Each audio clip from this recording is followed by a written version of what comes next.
I want you to know. Thank you. Oh, thank you. I want to thank the Coasties. You know, the Coast Guard, they're deployed more places around the world than any other branch. And you play with a good outfit, pal. Yes, sir. Thank you so much. Thank you. Thank you. I appreciate it, sir. Thank you so much. Thank you. Hello, Ann Arbor. Thanks for the introduction. You know, going from the Coast Guard to the plumbers and pipe fitters is a good move because they know how to both know how to fix. Sit down if you have seats. I said that about 8 months ago. I said, sit down. They didn't have any seats, and they said, see, he's too damn old. Look, your general president, Mark McManus. Where Mark is sitting behind me somewhere, isn't he? See, he didn't run, did he? Right over here. All right, I tease him. The local 190 president, Dan, you're sitting next to him? Where's Dan?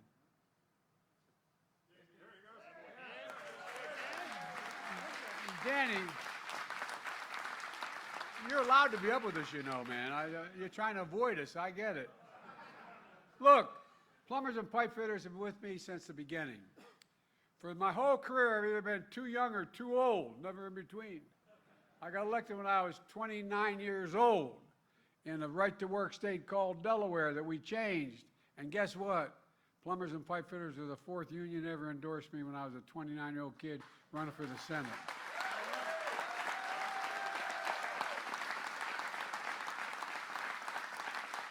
Mark flew over from Washington with me on Air Force One, along with the great national labor leaders, Brent Booker of the Laborers. Brent, thank you.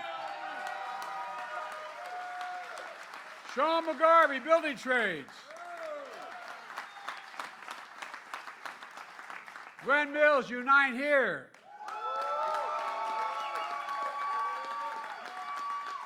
There you are.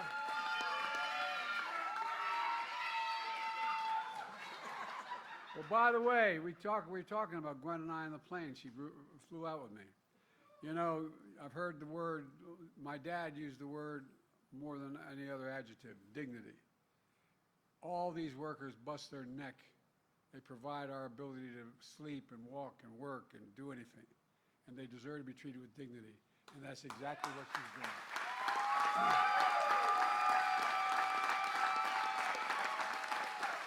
And Kenny Cooper, IBEW.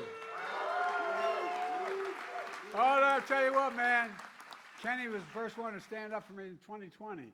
He came out and he said he was going to be for me. And he brought his union along and it changed everything. Kenny, you're not only a great labor leader, you're a good personal friend. Thank you. Thank you, thank you, thank you.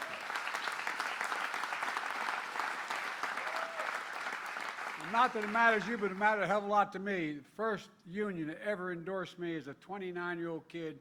When I got elected, I wasn't old enough to be sworn in. I had to wait 17 days to be eligible. But guess what? This guy was with an outfit called United Steelworkers. First union endorsed me. First union. I remember where they brought me in to see I.W. Abel, who was then president. And I could see him looking at the local rep from Delaware going, are you sure about this kid? Well, you did it, man. Thank you. And we're going to make sure steel workers are still backbone of this country for a long, long time to come.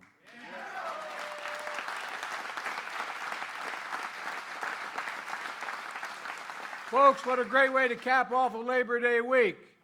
To be a proud union state of Michigan. Michigan, Michigan, Michigan. Well, I mean it. It's always great to be with a dear friend, Debbie Dingle, who's a great, great personal friend. Debbie. When you're in a fight, you want Debbie on your side, and thank God she's been on mine. Thank you, Debbie. We're joined by other members and great Congress. Haley, who's been there, one of the most enthusiastic people I know. Haley, stand up. Stand up, kid.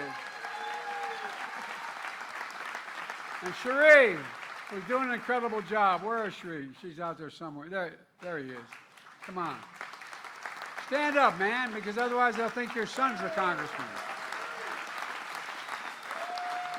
There are also two members of my cabinet here today. Transportation Secretary Pete Buttigieg.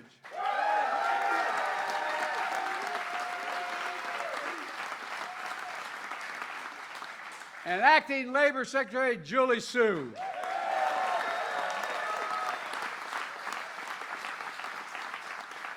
You know, when Marty left, you know Marty used to be Labor Secretary? Marty, I tell you, he's in a comfortable place. He's with guys running around smashing heads with hockey sticks. But I tell you what, I think we've changed the Labor Department. They understand the word labor means union.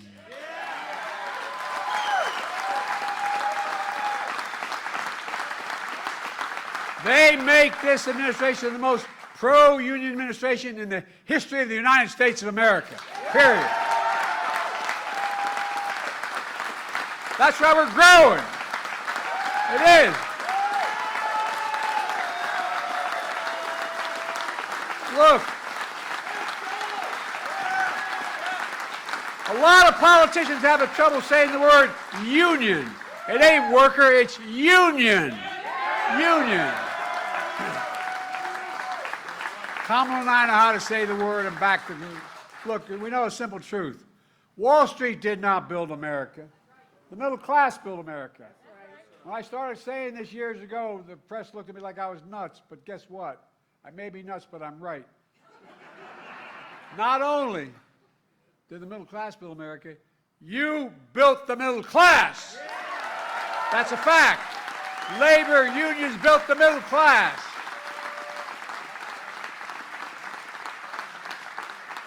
When I was vice president and became president, I got a little heat because I was so, quote, pro-union.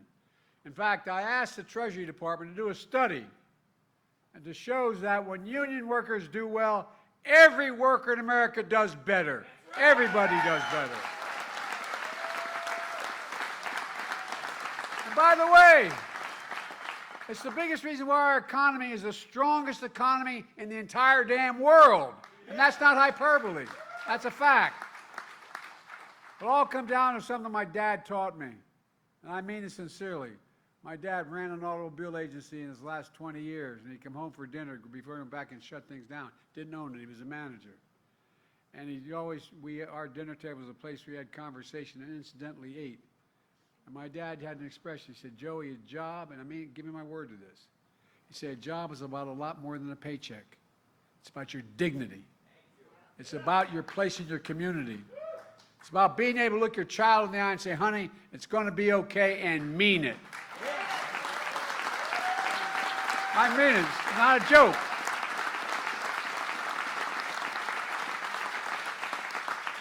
These guys in the other team don't know what the hell it's all about. They don't understand the word dignity. A good job. A job you can raise your family on. A job you can get without leaving your hometown without a college degree. I don't know how many times I've traveled across this country as a senator for 374 years. Actually, I'm only 40, but I was there 36 years. But look, I'm serious. As I travel the country, how many times did I hear, and all the rest of you hear, labor people working in other parts of the country, where, Mom, Dad, I can't stay. There's no jobs for me here. You got a job, Mom, Dad, but no place for me. How many times do people have to say that and move? Look at how many communities have been abandoned, left behind, whether they're red or blue, Democrat or Republican. A good union job, a good job in a union is building a future worthy of your dreams. My vision has always been, and I mean this sincerely since I was a young senator, to grow our economy from the middle out and the bottom up instead of the top down. Not a whole lot ever trickled down to my dad's kitchen table. Not a whole lot ever had. We put workers first. We invest in all of America and all Americans. When we do that, we do well. Everybody in America deserves one thing, a fighting chance. Just a chance, no guarantee, a chance, fighting chance.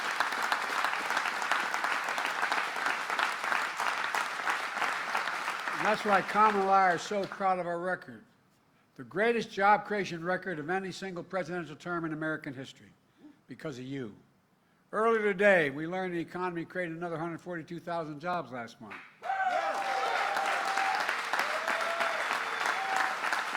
That's 42 straight months in a row. Every single month increasing jobs to a total of 16 million new jobs since we took office. It's a fact. And they told us we couldn't do it. Over 1.6 million jobs in construction and manufacturing. Where in the hell is it written that America can't lead the world again in manufacturing? We are leading the world in manufacturing, and we'll continue to. Unemployment is down, wages are up. Inflation is way down and continue to come down. I predict it's going to come down this month a little more. And just last year, we added 250 new energy jobs. Clean energy jobs, growing twice as fast as any other sector of the economy. Clean energy. I know the other team doesn't think there's any such thing as global warming. Well, I like to put the other nominee for president, the former president, I'd like to put him in the middle of Arizona for a while. Clean energy workers are joining unions at the highest level in history, double any other portion of the workforce. I've said it before. When I think climate, I think jobs, good paying union jobs.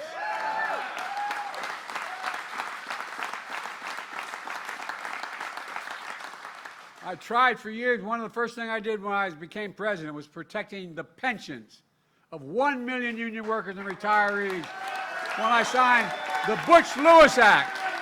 Butch-Lewis. So far, over 62,000 workers and retirees across Michigan are benefiting from that signing. Yes, I am. Before we acted, workers faced cuts in their pension. Now they're not only restoring the full amount of their pensions, but they're getting back pay as well.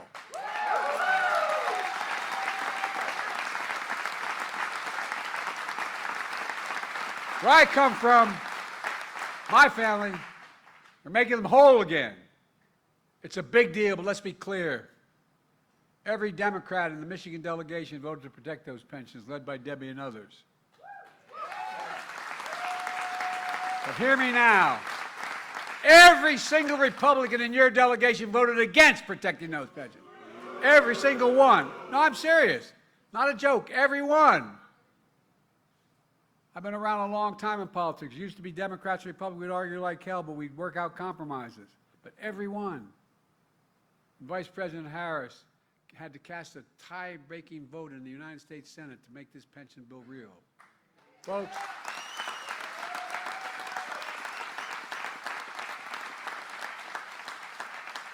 I've been talking about it a while, but we followed up with another big deal, as Barack used to kid me about. I call it Investing in America agenda. It's a simple proposition. That includes our law, rebuilding America's infrastructure, fixing, as your governor said, the damn roads.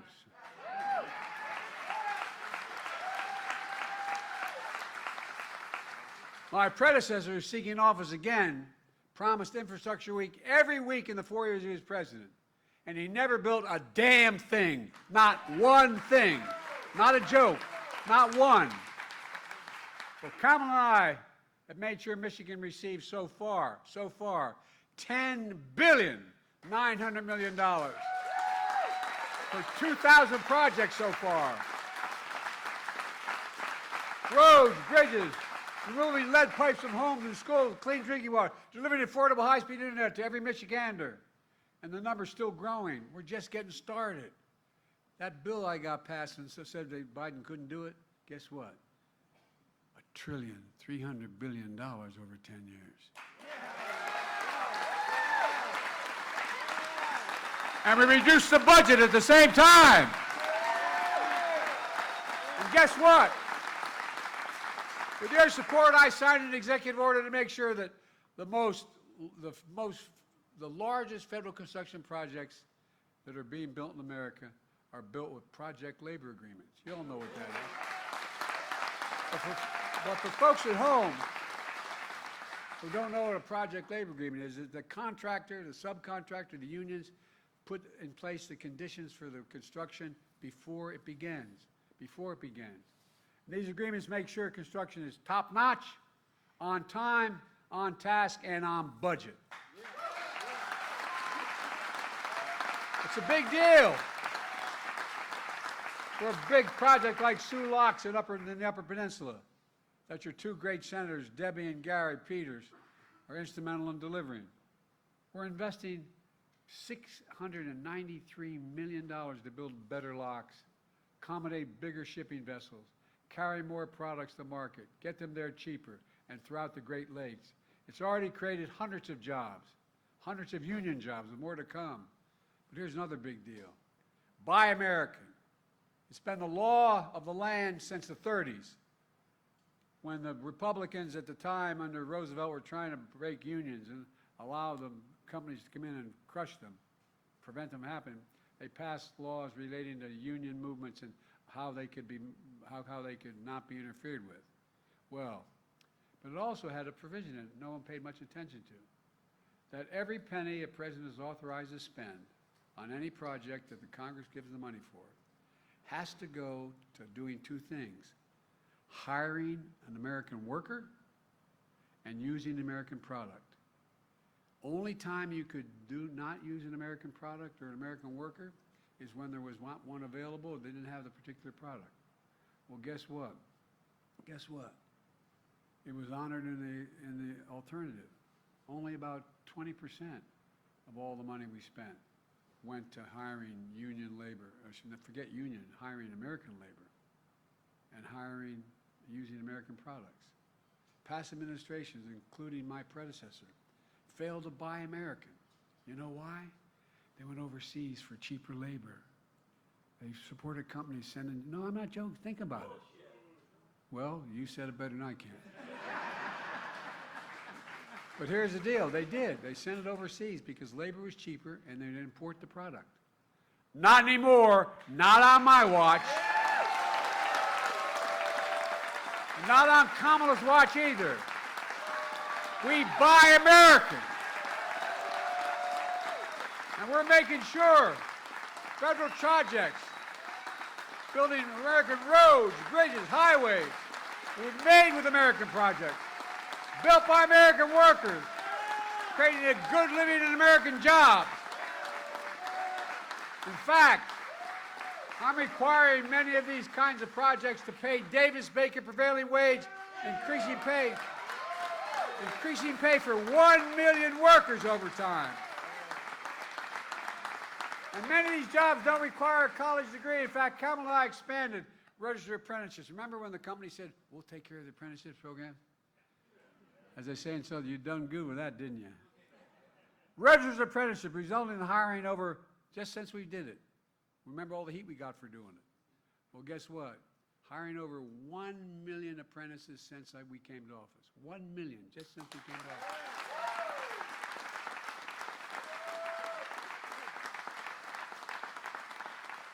A lot of folks who are in the industry don't realize that apprenticeship is like earning a college degree. For real. Some of you apprentices have to be journeymen for 4 to 5 years. You get paid to learn a trade. And you're the single best workers in the world. Not a joke. Like Andrew and his fellow plumbers and pipe fitters. Not a joke. It's not a joke. You know, we invented the computer chip, about the size of to tip my little finger, which we invented it. We modernized. We did all the work. And guess what? Other teams started exporting them overseas because labor was cheaper to build them, make them. Well, we ended up in a situation where I decided I was going to start off. People thought, even some of my staff thought I was crazy. I said, I'm going to South Korea. And I'm going to talk to them about, because they were making a whole hell of a lot of these computer chips. And I met with Samsung. They ended up investing over $15 billion in the United States to build the fabs, first to construct the facility. A lot of work there, a lot of prevailing wage for construction work, and then the so-called fabs. They're about as big as a football field, not a joke, and they, in fact, where you actually make the computers. You don't need a college degree, and the average salary is over $102,000 a year. Well, guess what?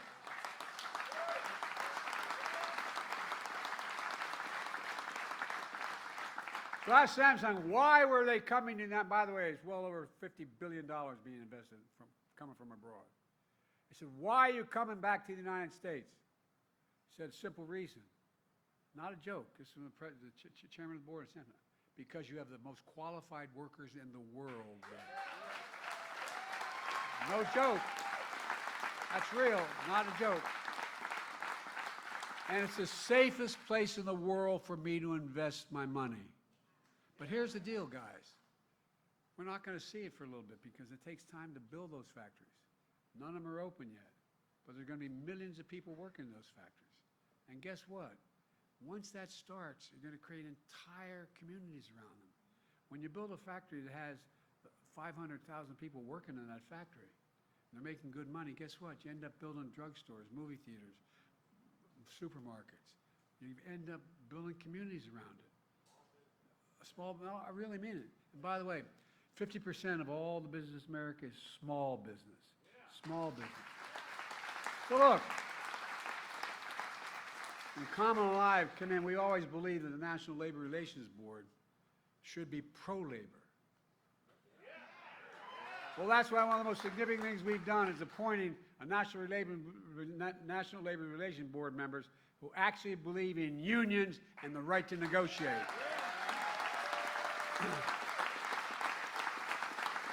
Look what's changed. When Trump was president, he appointed union busters in that organization. It's designed to promote unions. And by the way, you think he has any damn idea what we do? No, I'm not being a wise guy. I mean, I wonder whether he has any notion what a hard day's work is. I mean, all he did was lose his father's money. And then get in trouble and have to owe a lot of other people money. And then borrow a lot of money and give tax cuts to the super wealthy and end up with the largest debt any president's left behind in 4 years. He has an incredible record. An incredible record. Oh, you think I'm kidding? Look at the numbers, man. And by the way, he and a guy who was maybe the worst Republican president ever before him ended up with, he's the only one other than a Republican president who, when he came to office, had more jobs than when he left office, lost jobs. Look, Kamala and I are focused on what Michigan is known for as well, the auto industry. I got through school, my dad managing an automobile dealership. That's how I got through school. I was proud to be the first president to walk the picket line and do it with the UAW.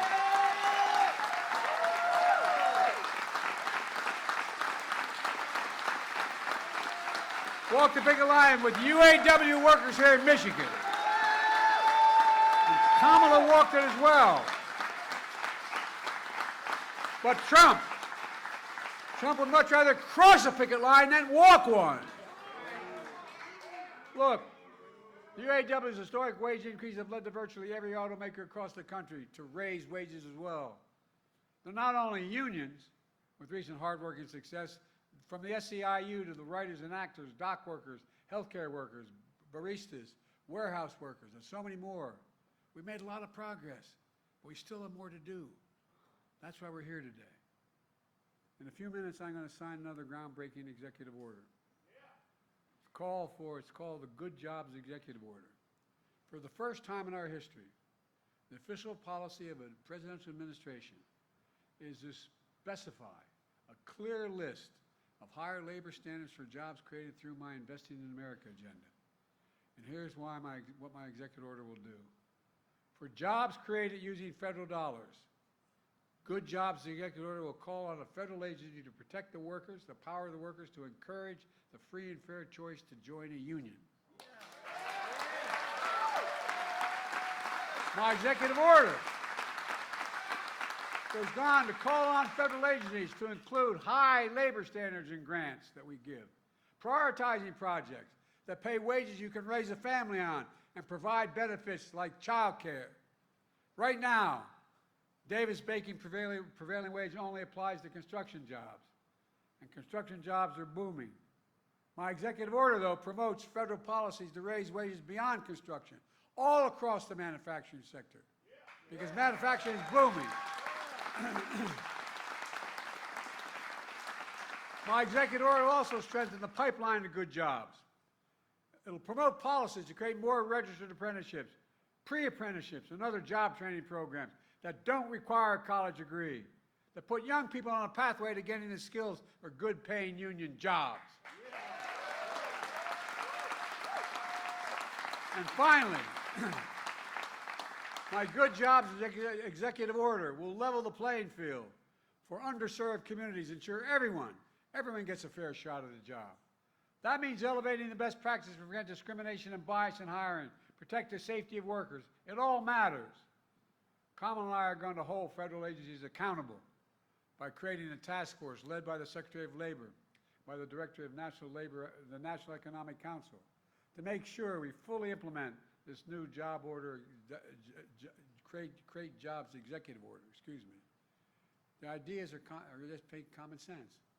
Economists have long believed that these good job standards produce more opportunities and better outcomes for workers and more predictable outcomes for business as well. It turned out to be a win-win situation for everyone, including business. In fact, presidents of both parties have recognized this. Prevailing wage laws date back to President Hoover.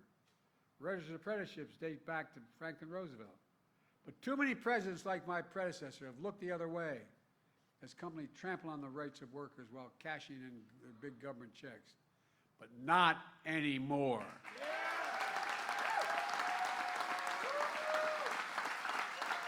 With today's executive order, Kamala and I are setting a policy across the board in the support of good job standards. And from this point onwards, any president who disagrees with that is going to have to say so out loud, say it to your face, and repeal that order, and I want to see them try to do it. Let me close with this. In 2020, I said one of the reasons I was running was to rebuild the backbone of America, the middle class. Nearly 4 years later, we've done just that. In thousands of cities and towns across the country, we're seeing the great American comeback story. My predecessor believes America is a failing nation. He's a failing president, a failing man. He's wrong. America isn't failing. We're winning. We are the indispensable nation in the world. We're the nation of dreamers and doers that led to the greatest advances in human history over the last 200 years. That's who we are. But my predecessor doesn't get it. He refused to visit an American cemetery in France that I was just near because, according to his own chief of staff, a 4-star Marine general, Trump said those servicemen buried there are suckers and losers.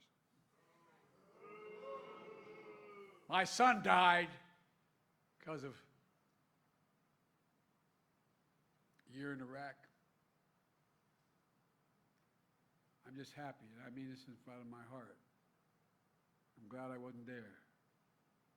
I think I would have done something. No, I think you would have too. They're heroes. He's the sucker. He's the loser, the way he talks.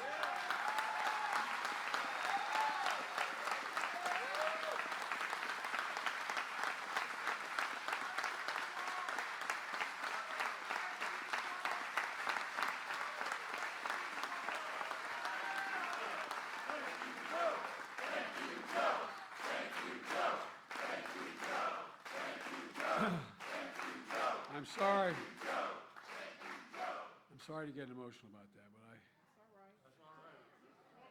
but I miss him. He was the Attorney General of the state of Delaware and volunteered to go anyway. Our servicemen and veterans are heroes. And you, the American worker, are heroes in this comeback story. You're the reason for the comeback story. Because of you, all those who came before, we're the only nation that's always emerged. Every single time, check it out. Always emerged in American history. We've always come out of a crisis stronger than we went in. Stronger than we went in. Because of you, and I mean it from the bottom of my heart, I've never been more optimistic about America's future. We just have to remember who we are. We're the United States of America. There's nothing beyond our capacity when we work together, when we fight. I'm now going to go over and sign that good jobs executive order and keep it going, guys. You're saving the country. God bless you all. God bless America.